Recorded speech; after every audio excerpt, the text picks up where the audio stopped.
Now, I would like South Africa to know that I've never been involved in crime. I've never been a person who's been a fan of crime. I don't entertain crime.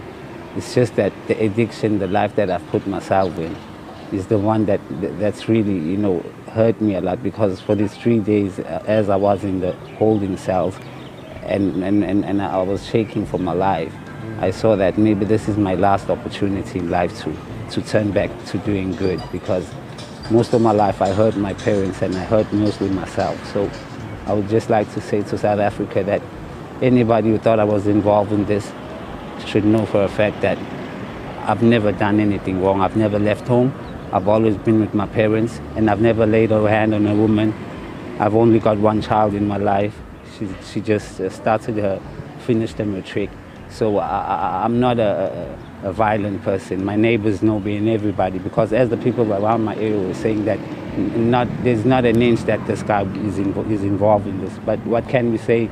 If the police wants you, the police wants you. Hello everyone, Ngiyanutshisano and welcome to my channel. So that was Fezile Ngubane, a man who was initially named as a suspect in the Olurato Mongale case. Olurato's body was discovered in Lombardy West, Johannesburg, after going on a date with the now deceased main suspect, Philangenkosi Makhanya, also known as his fake name, John.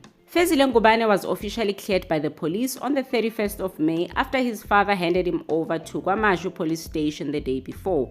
The National Police spokesperson confirmed that the deceased suspect identified Fezile as a soft target, took his ID card and used it to recur SIM cards. It was also revealed that Philangenkosi used Fezile's bank card to make purchases at clothing stores. So this made Fezile a victim of Philangenkosi's actions rather than an accomplice. Fezile told reporters that the police were professional. They questioned him, confirmed his information, and quickly cleared him. However, they had to release an official statement clearing him first. So he stayed overnight at the police station to protect him from potential harm by the general public. When asked about the now deceased suspect, Fezile described Philangenkosi as someone from a decent family, known for keeping to himself and playing piano at church. This was supported by TikTokers who recalled seeing him play as recently as 3 years ago and were shocked by his latest actions in the Olurato case. As for Philangenkosi's parents, they were let go on the same day as Fezile after being detained and questioned.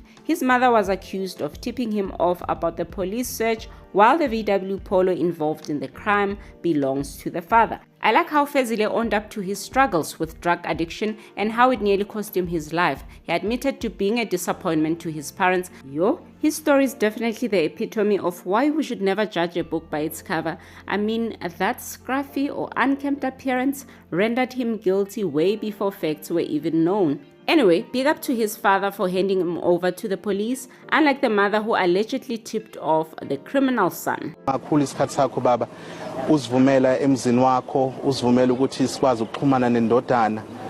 Yini baba eyafika kuwena uma ubona izithombe zengane yakho zisabalala kwinkundla zokuxhumana?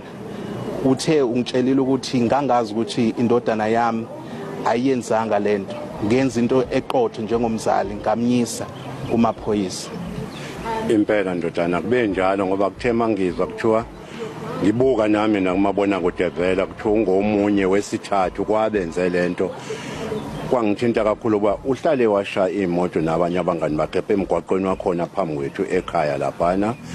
Buze kushaya yona yini akanayo transport futhi angabe sebuya le kobulala aphinde kuseni usela ekhaya and umuntu ongahambi nomuntu engaziyo ukuthi umuntu omnene mayelana nokubulala nje kude kakhulu kunako ngendlela bekhuliswe ngayo kumanje kumina wethu kubazali nasemphakathini nje ungabuza nombani komakhelwane uthembekile.